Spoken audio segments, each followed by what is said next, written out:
Hello, good morning. I'm Ritesh Jaspal once again, and I welcome you to PWPSC, right? And this is one more recorded class for you.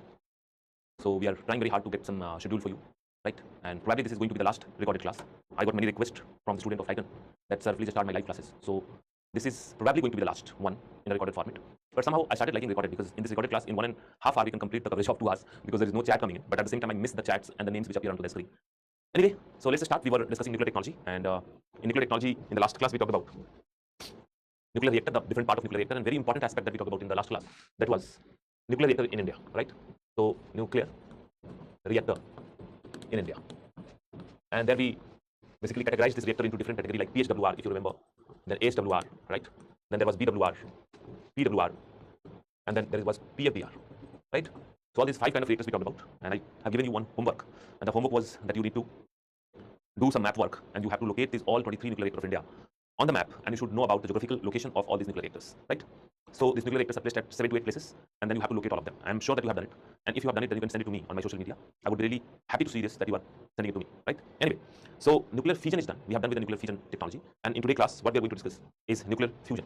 So today we are going to discuss about nuclear fusion, right? So this is what we discuss, and we'll discuss one more topic, that is India's 3-stage nuclear power program. So we are going to discuss India's 3-stage nuclear power program, right? So these are the 2 topics that we are going to discuss, and if we could finish this topic in the stipulated time, then we can go with the defense technology. We can start our last topic as well, right? Anyway, so let's start with the topic nuclear fusion, and you know about nuclear fusion. So the topic name is nuclear fusion, right? And this nuclear fusion is also known as, or it is called thermonuclear reaction. You know that because that temperature is needed to carry out the entire nuclear fusion process. You know the equation as well, because I have talked about this equation as well in the last class, but still I'll write it once again, right? And this is the equation is that hydrogen 3 1 plus hydrogen 2 1, then you have to give a lot of temperature, 10 to the power 6 degrees C, then it converts into plasma. Plasma is 4th state of matter, you know that, and then it gives you helium 4 2 plus neutron, and then you get lots and lots of energy. So energy is very high. So this is the equation of nuclear fusion. It is very easy one, not complicated one. And here I can tell you that this helium 3 is known as tritium. What we call it? Tritium. It's a hydrogen isotope number 3, and this is called deuterium. And then you get helium, right? So this is helium, and then you get neutron and energy. This is the equation, and for this equation you need to have the very high temperature of 10 to the power 6 degrees C. Million degree temperature should be there, so that you can carry out this equation, this process, and you can convert this hydrogen isotopes into plasma state. So once they are broken down into the plasma state, now they can condense back. It can condense, and after condensation, it can form helium, right? Now the question is, from where we get this fuel? So these are the nuclear fuel. So tritium is nuclear fuel, and we get this tritium from lithium. You know lithium? So we get it from lithium metal. So the source of tritium is lithium metal, and then we get it from water. So deuterium, that you can get it from seawater, right? So normally we can call it like from water or from sea water, right? So this is what we have got, right? And these both are basically nothing but the fusion fuel. You got it? So this is what we need to understand. And moreover, to carry out all this reaction, you need a reactor. Reactor technology is needed, and the reactor technology that is needed to carry out fusion reaction is called tokamak reactor. Which reactor? There is just one reactor, that is called tokamak reactor. So here we can write reactor technology, that is tokamak reactor. So here the things are very clear, and there is nothing else than tokamak, right? So tokamak reactor, maybe the question would be coming in your mind, that what is tokamak reactor? So tokamak reactor is a very complex, very advanced machine. It's a setup, and this tokamak reactor can do one thing. This tokamak reactor can provide you the temperature of million degrees centigrade in a secure manner to get the plasma. So tokamak reactor is all about providing a lot of temperature so that you can create the plasma after breaking down the atomic structure of tritium and deuterium, and then helium will be formed and energy will come out. So we cannot get into the details of tokamak reactor because this is world most advanced technology right now, and you can simply have it that tokamak reactor can provide million degrees centigrade temperature, and then this temperature would be needed for the plasma state. And once the plasma state is achieved, then fusion is there, right? So this is what the basic concept is. Now, what happened in India? What is position of India? So I'll tell you one thing. Fusion is very unique. So one more thing that we can talk about, that fusion reaction. And fusion reaction can give you 2 things. One is hydrogen bomb. Another is energy. And you know that energy will be good enough because radioactivity, radiation will be less. But the problem is that hydrogen bomb is possible. We have developed hydrogen bomb. So this hydrogen bomb has been developed. So this is developed by many countries, including India. So in Pokhran 2, we have exploded one hydrogen bomb. So fusion reaction and then hydrogen bomb is already been done. But energy part is not yet achieved. So domestication of fusion to produce peaceful energy is not yet achieved properly by any country. They are able to carry out fusion, they can do fusion, but proper energy output is not adequate. So what happens? The problem is that when you carry out fusion for energy purpose, then you put 50 unit of energy and you get 40 unit of energy, or let's say 50 unit of energy. So energy input, energy output is not very different. There is no gain, there is no total positive gain. So energy part is still in developmental stage, right? In developmental stage. So where in developmental stage? India or world? So both places, in world and India, both. It means that none of the country in this world has achieved this fusion reaction effectively for energy purpose in a positive manner, right? So none of this country has achieved so far. So this is something that we are trying to do it. I told you the problem. The problem is when you try to carry out fusion for energy purpose, the energy input is higher than the output. So you put 100 unit of energy to create the temperature of million degrees centigrade, and after fusion you get 90 unit of energy. So what is the use? 100 unit you put in and 90 you get it. So it's an energy negative process. That is why this is not something that we are looking for. Rather we are trying to make it in another way. Try to make it in positive way, right? But then we'll talk about. So few points are there. The first point you can write: for development of fusion energy. For development of fusion energy, a tokamak reactor was established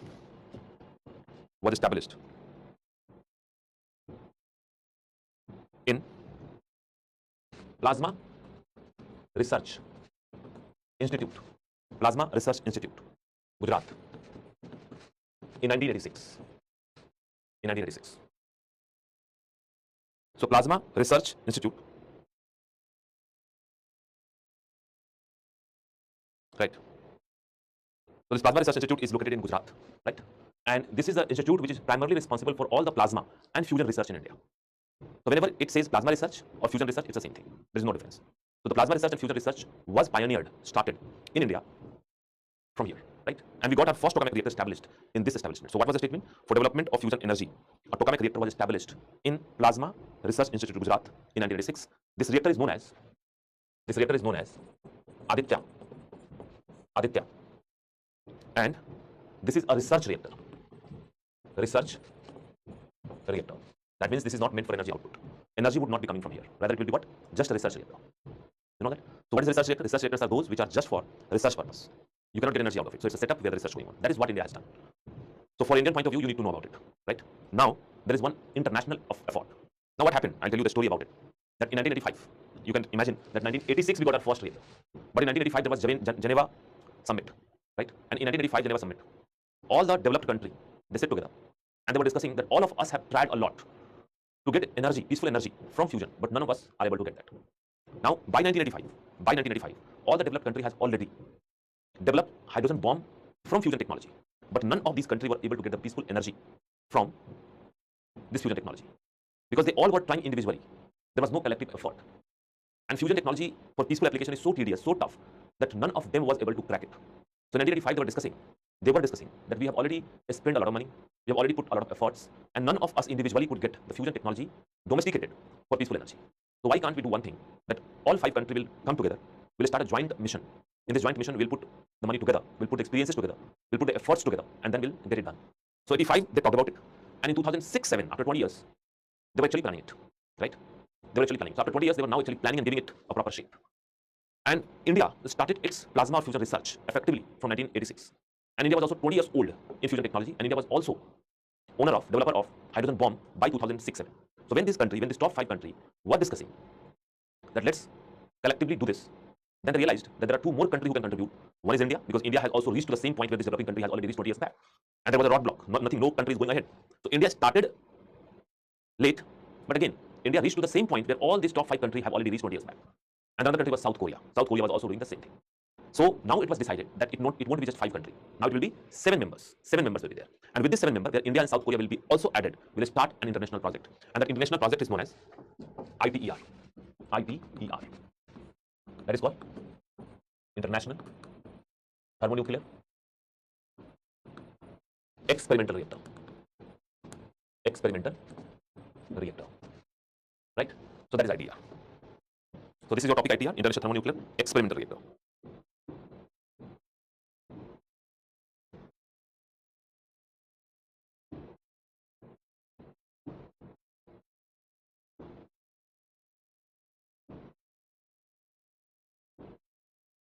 right?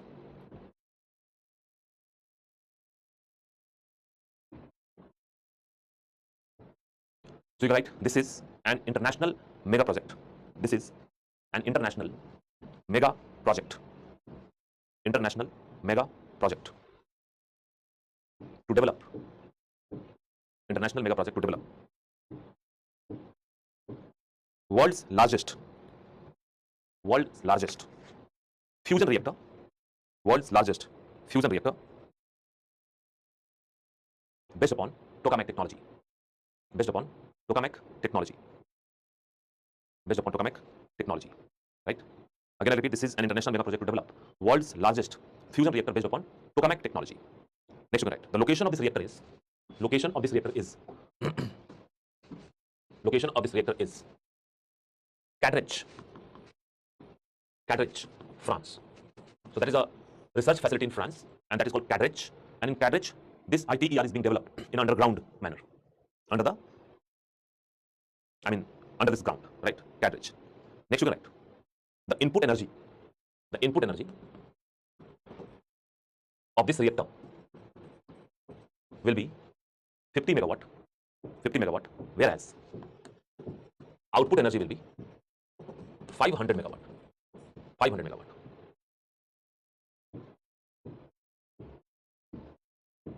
So input energy is 50 megawatt to generate that million degree temperature, and output energy will be 500 megawatt. So 10 times more energy that you are going to get, and that will make it energetically viable. Now this is a good one, because here this energy part will be all done, right? Next, you can write this project was started in 2007 with 7 member countries. With 7 members, you can write. With 7 members, not countries, 7 members. And you can write the name. 7 members. And you can write the name now. India, China, UK, USA. I'm sorry. I write it over here.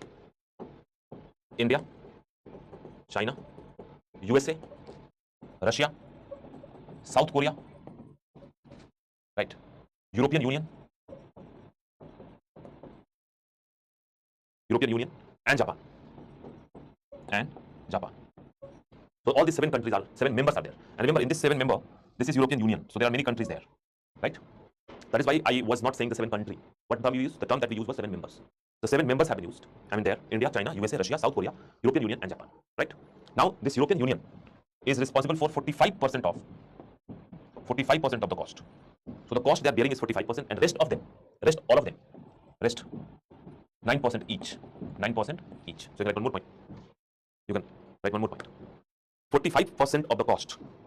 45% of the cost. 45% of the cost will be bared by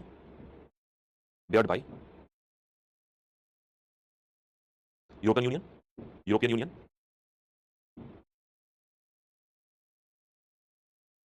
and rest other country will spend 9% each.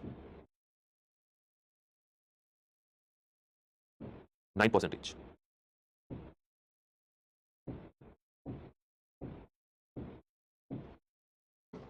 Right, 9% each. Now, we started in 2007 and it is 2023. So what is the progress? So progress, I'll tell you that it is expected that by 2025, first thing, the construction process is almost done. The construction part is almost done. So construction part is done. And now, by 2025, that means the next 2 years, we are going to get the plasma. So plasma state will be achieved. And then by 2035, we are going to start the energy production from this technology. And once this technology is already developed, that India is a member party of it. So India and any other country who are the member, they will be eligible to get this technology replicated at their own country, right? So you write the construction of this tokamak reactor is almost completed.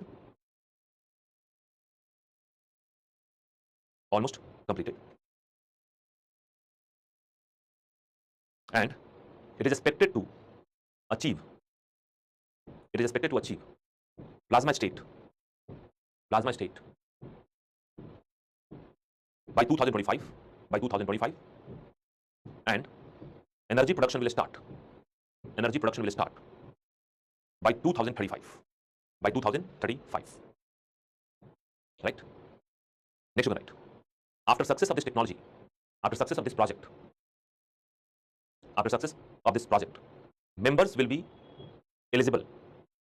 Members will be eligible to replicate this technology. In own countries. Right? So I'll show you one picture of it, because obviously unless you see the picture, you won't be able to relate much with that. No problem. Internet we have, and we can do wonders out of the internet. So I'll just search, and you can also search ITER.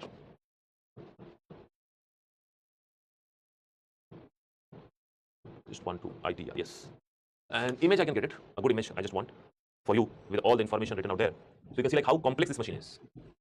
How complex is this machine is. And this is a very good diagram that I can get it. And this diagram is also showing that which country has done what. Yes, now this is better. Although the language is different, so we have to get back to our basic language of English. But then this picture is not very clear. I hope that I could get it. You might have heard about China is making mini sun, small sun. So China has already started its own project, similar to ITER. So that is China's own project. But ITER is a world-renowned project right now going on. It's a multinational project, you can see. And when all this country, they are together, then obviously they will be doing something great, So this is what we can see. This is diagram. This looks nice. And I'll try to cut this diagram and paste it on your board. And there you can also see that what is the contribution of India into it.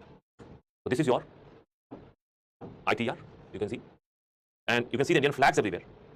And these flags are basically indicating that what is contribution of India. So cryostate, that means the cooling system. So cryostate and cooling water system, India is contributing into it. Vacuum seal vessel to contain plasma, India is contributing into it, right? Then there is one more Helling system, right, or heating system. So that is where India is also contributing into it. You got it?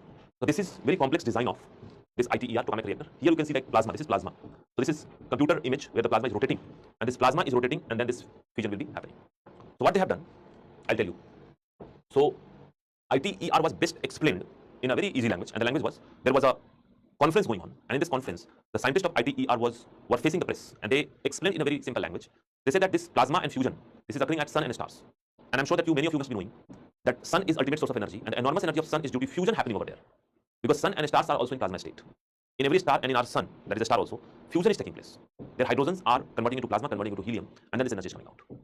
So ITER scientists explained that basically we are trying to make a small sun on the earth, and we'll keep this sun contained in a vessel. The small sun which will be contained inside the vessel, and then it will keep on giving energy in a very peaceful manner. But you know that temperature of sun is huge. So similar kind of temperature will be there, 1,000,000 degrees centigrade. Right? And that is why this entire scheme is very, very, you can say like difficult to manage. But then that is a willpower of human being. And you can see like how India is contributing into it. So this is about nuclear fusion. And if you come across any news regarding it, you have to read it about. Now, it means that India is playing a role at domestic level in Gandhinagar, and India is also playing a role where? In ITER for international collaboration. Got it? So now we'll move on to the next part, and we are going to cover one more part, that is India's 3-stage nuclear power program. So let's talk about it. So here we are going to talk about India's 3-stage nuclear power program. India's 3-stage nuclear power program.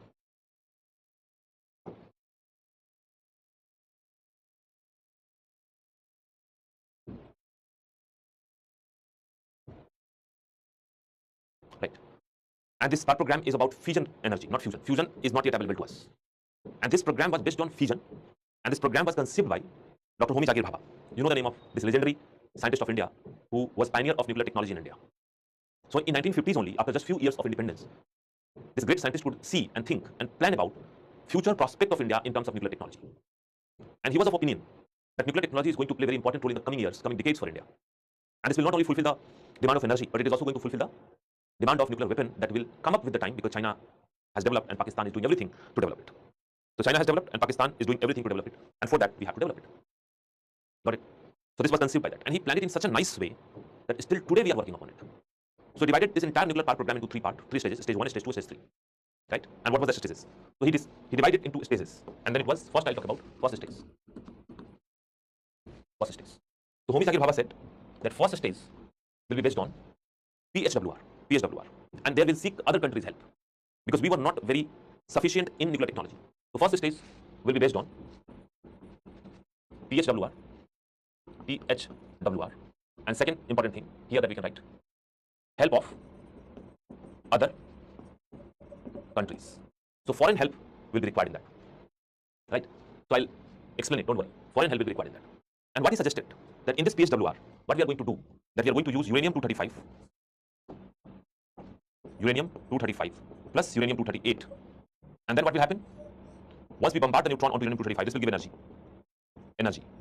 But some amount of neutron will be also falling on uranium-238, and this will provide you plutonium-239. You know that is transmutation. This is not breeder reactor, this is PHWR. Breeder means that it gives more fuel than it consumes. But then this is a small amount of plutonium that will come, just a small amount of plutonium. But this plutonium will keep on collecting. So this plutonium will be stored over the time. So the whole idea was, first stage, PHWR, foreign countries help. Then we'll mix uranium-235, because obviously uranium-235 is 5% only, 95% is uranium-238. And some fractional amount of uranium-238 will be converting into plutonium-239, we'll store it, we'll keep it with us. And then this will go on, this will go on. This will go on for a long time. And that is our first stage. After completion of first stage, it is suggested that we'll go with the second stage. And second stage will be based on FBR. So it will be based on FBR, fast breeder reactor. And obviously, here we'll get limited help from the other country. Rather, it will be a step towards self-sufficiency. So this will be considered as a step towards self-reliance. So this will be a step towards self-reliance, because now we are going to be self-reliant in that. Because you know that FBR is a technology which consumes fuel, but it will produce fuel, right? And in this FBR, what will be happening? Because it is FBR, you can see like. So in FBR, we are going to use plutonium-239 mixed with uranium-238. This is the fuel composition. Neutron will be bombarded on it. This will give energy. And some of the neutron will also bombard on uranium-238, and this will give you plutonium-239. And then you can store. Now this is fast breeder reactor. Remember, here the amount of plutonium will be less plutonium. But here, because it's a breeder reactor, the amount of plutonium will be more. That is why we can never say PHWR is a breeder reactor, but this is called fast breeder reactor. Why? Because it can breed, it can produce more plutonium, right? So this is what it's done. And we'll keep on doing for a very long time. And once we have sufficient amount of plutonium with us, sufficient amount of plutonium is already been there, then we'll start the second phase of second stage. So there will be second phase of second stage also. And the second phase of second stage will be different. Here what we are going to do, that we are going to use uranium, we are going to use, right? In the second stage, we are going to use plutonium-239 mixed with thorium-232. Here you can see like the change is there. Plutonium-239 will be there, and it will be mixed with what? It will be mixed with thorium-232. Again, I can say like neutron will be bombarded. This will give you energy, right? And this some amount of neutron will be bombarding over here, and this will give you uranium-233. You know that fertile and fissile material. Because we have discussed that thorium-232 can convert into uranium-233, and then it will undergo fission. So there also transmutation is going on. And we'll keep on storing these two. So second stage will have two phases. This is the first phase where we are mixing it with the uranium-238 to get plutonium-239. In second stage, there will be second phase where we will be mixing it with thorium-232, and then we are going to get uranium-233. Right? And then we will graduate to the third and last stage. And third and last stage will be based on, right? It will be based on third stage. So it will be based on AHWR, and will be self-sufficient. So now we are basically self-sufficient, properly self-sufficient. And there we are going to do what? In AHWR, we are going to use uranium-233 mixed with thorium-232. And then what will happen? You can see like neutron will be bombarded over here. This will give you energy, right? And some neutron will bombard onto this, and this will give you more uranium-233. And up to this point, we will achieve self-sufficiency because AHWR is being developed by India. India is pioneer of thorium research. So now you can see this. All three stages you can see. Again, I'll explain. First stage, PHWR, help of the other country. That is why in 23 reactor you can see like 18 reactors are PHWR, because that is our first stage reactors. And there we are going to get some plutonium out because we are going to use uranium-235 as a fuel mixed with uranium-238. And plutonium-239 will be very small amount, but we will keep it stored. And for that we'll establish more reactors. So many reactors have established. More reactors have been established. Right? 18 reactors have been established. Once we have achieved the first stage objectives, then we'll go to the second stage. And there we'll try to establish FBR. This will be a step towards self-reliance, self-sufficiency. There plutonium-239 will be used with uranium-238. Plutonium will be giving energy, and we'll get more plutonium because it is FBR. Once we have lots of plutonium with us, then we can make bomb and we can do energy. Then in the second phase of the second stage, we are going to introduce thorium-232 with plutonium so that we can get uranium-233. And here in third stage, will be self-sufficient. AHWR will be there. Uranium-233 mixed with thorium-232. Energy will come out from uranium-233, and thorium will convert into uranium-233. Right? Why this has been designed? I'll tell you. Because you can see a very unique trend. You can see like first stage is providing fuel to the second stage. You can see like, so whatever plutonium that we have stored here, that is being used as a fuel for the second stage. And second stage is providing fuel for the third stage. Can you see this? How ingenious it is? How innovative it is? So this connection must be there. right? So first stage providing fuel for the second stage providing fuel for the third stage. In first stage, we are heavily dependent upon foreign country for the reactor and the fuel both. But once we develop PWR, that we have developed one FBR. Once we develop FBR in second stage, that we have developed one in Kalpakkam, that is called PFBR. Then we don't need to rely on another country for fuel, because fuel will be generated by first stage for the second stage. So that is a step towards self-sufficiency or reliance. And once we reach to the third stage, then it's all done, because thorium, we have lot and lot of thorium, right? So this is what India's three-stage nuclear power program, and it is a fusion-based program. India is working onto this. Due to Pokhran explosion and everything, India was having ban on it. International ban was imposed in higher classes you study. That is why we hampered our this program. And right now, to deal with those ban, now we are working on all three stages together. So all three stages together we are working upon, right? So you can write few points you can write. Right. A spent fuel of one stage, will provide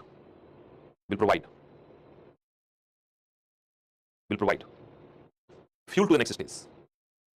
Fuel to the next stage. This will increase the fuel efficiency of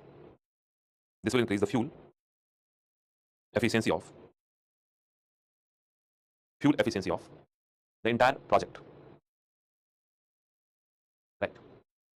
Second, right. This program is designed to use thorium as main nuclear fuel in future.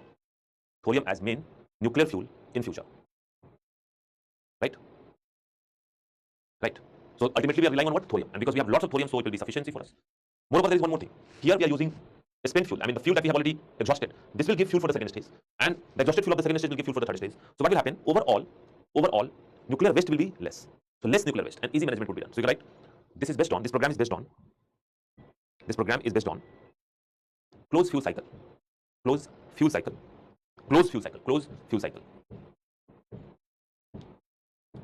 Based on closed fuel cycle, where one stage provides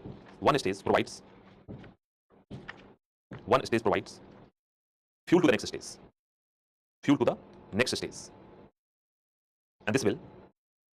and this will decrease the amount of nuclear waste. Right? Got it? So all good things are there. I mean, energy potential has increased, closed fuel cycle will lead to less nuclear waste, and it is aiming to use and harness this huge thorium reserve that we have, right?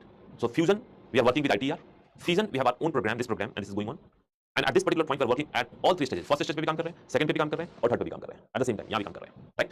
Together we are working upon. So that is all, right? Anyway, so chalo, let's move on to the next topic, and I'm happy that we are going to start defense technology now, because obviously at least I'll take 1.5 hour class or maybe a little more. So we can start defense technology today, and tomorrow we can keep it in a live way, right? So science and technology, last two classes, it will be going in live, and after that we'll start the environment topic, and it will be going live only, right? So let's go with the next topic, and next topic is defense technology. And in defense technology, we talk about weapon system. Quickly, I'll give you a glimpse of the weapon system. And the weapon systems can be divided into two parts. It's a very basic thing. I'll cover the basic part today. One is called conventional weapon. That is basically limited damage. So they do limited damage. The damage is limited, right? And there is another one that is called non-conventional weapon. And that is called weapon of mass destruction. That means huge destructions will be there. So first of all, you need to understand it. Two types of weapons are there: conventional weapon and non-conventional weapon. Limited damage weapon, and then we have weapon of mass destruction. So conventional weapons are basically all your normal weapons, right? Normal weapons is like, let's say, I'll give example. They can be two types. Again, they can be of two types. One is called kinetic energy weapon, where the speed will make the difference. Another is called chemical energy. So weapon which is based on kinetic energy, that means speed, and weapon which are based on chemical energy. Kinetic energy weapons are like rubber bullet, right? Or there is another one that is called pellet gun, where small metal pieces will come with a very high speed. It will just get into the body. That is called pellet gun. So rubber bullet we use on our own civilian people, and that will hit the body. It will create a pain, but it will not make the person dead. Pellet gun is basically small metal pieces that will come with a very high speed. It will get inside the tissue. It will damage. It will make wound, but it will not lead to death, because that is based on sheer speed, right? Whereas chemical energy are like bullet, normal bullet, that is having gunpowder, or you can write like this. So it is based on two things: gunpowder, that is barood, TNT, and RDX. So with gunpowder, basically what you will have in gunpowder, you can have bullet and hand grenade, and TNT we put in missile, RDX we use into the warfare. So when you use gunpowder, TNT, and RDX, then it is chemical energy, and it is unconventional, right? We are not going to talk much about it. But here, what are the weapon of mass destruction? So there are three. Again, three of them are there. One is called nuclear energy, nuclear bomb, or nuclear weapon. You can write nuclear weapon. Then there is one called chemical weapon, and yet another is called biological weapon. Biological weapon. So nuclear weapon, chemical weapon, and biological weapon.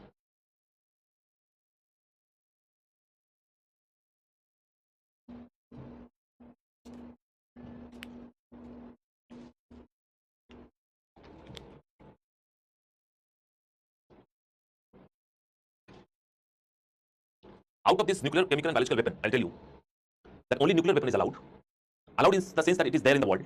Although chemical and biological weapon is not there. We have already created a kind of international convention on it to ban it. Right? So let's talk about it. Again, so if I talk about non-conventional weapons, or we can call it weapons of mass destruction, then I can tell you that three things are there: nuclear weapon, chemical weapon, and then there is another one that is called biological weapon.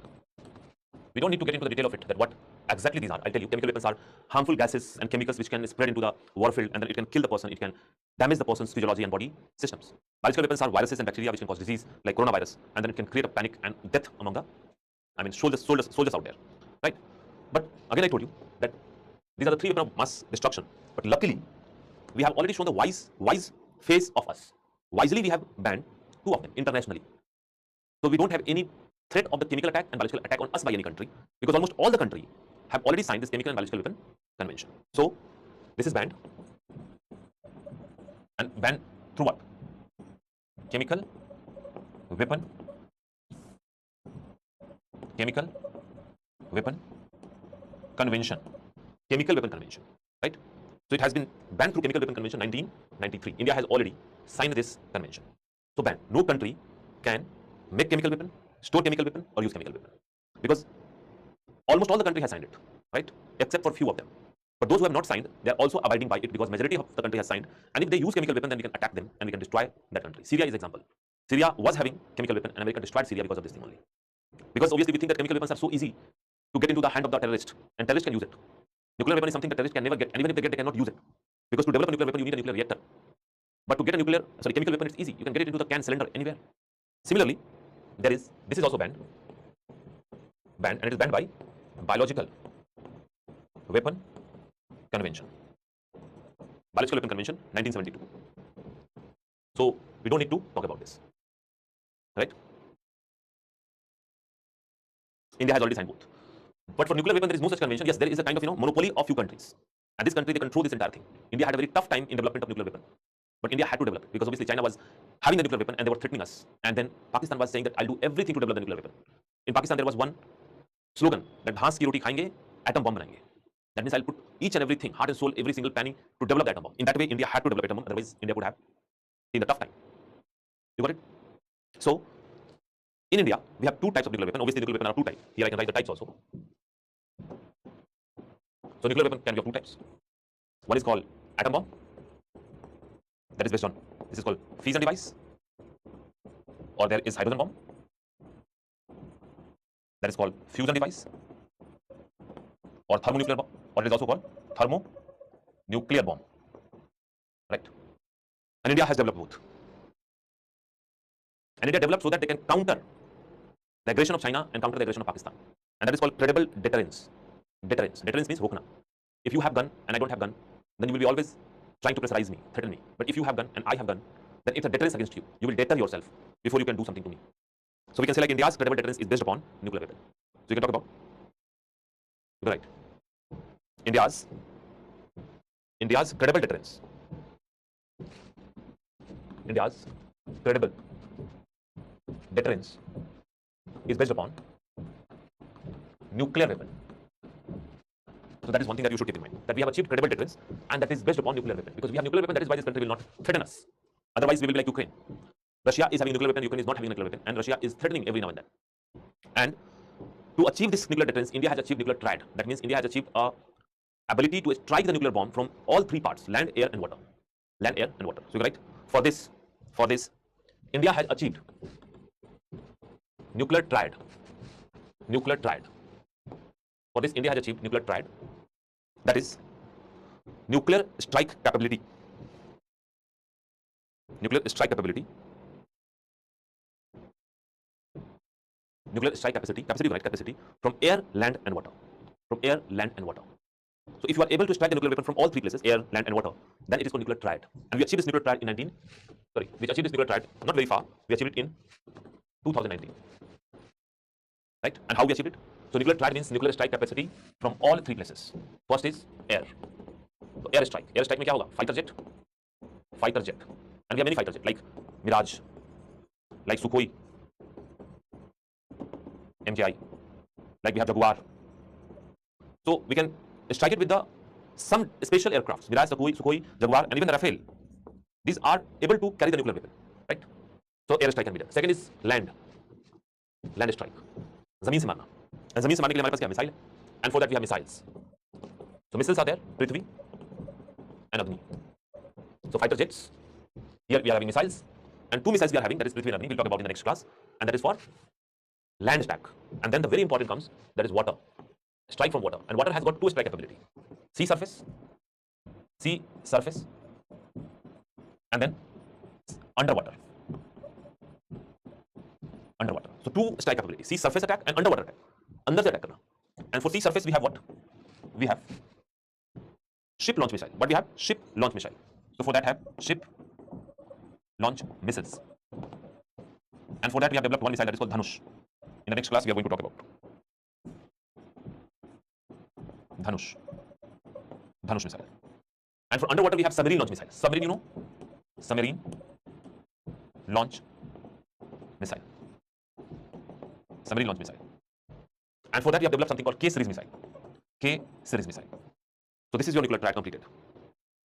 So this is glimpse of it. We'll talk about each of them missiles in the next class. All missiles we are going to cover in the next class. But you need to understand that in 2019 India achieved nuclear triad. That is capacity of India to strike nuclear weapon on the enemy from air, land, and water. From air it's a fighter planes. From land it's a Prithvi and Agni missiles. From water we can launch it from ship, that is ship missile, and that is called Dhanush. And underwater submarine can launch a missile, that is called K-series missile. Got it? Right?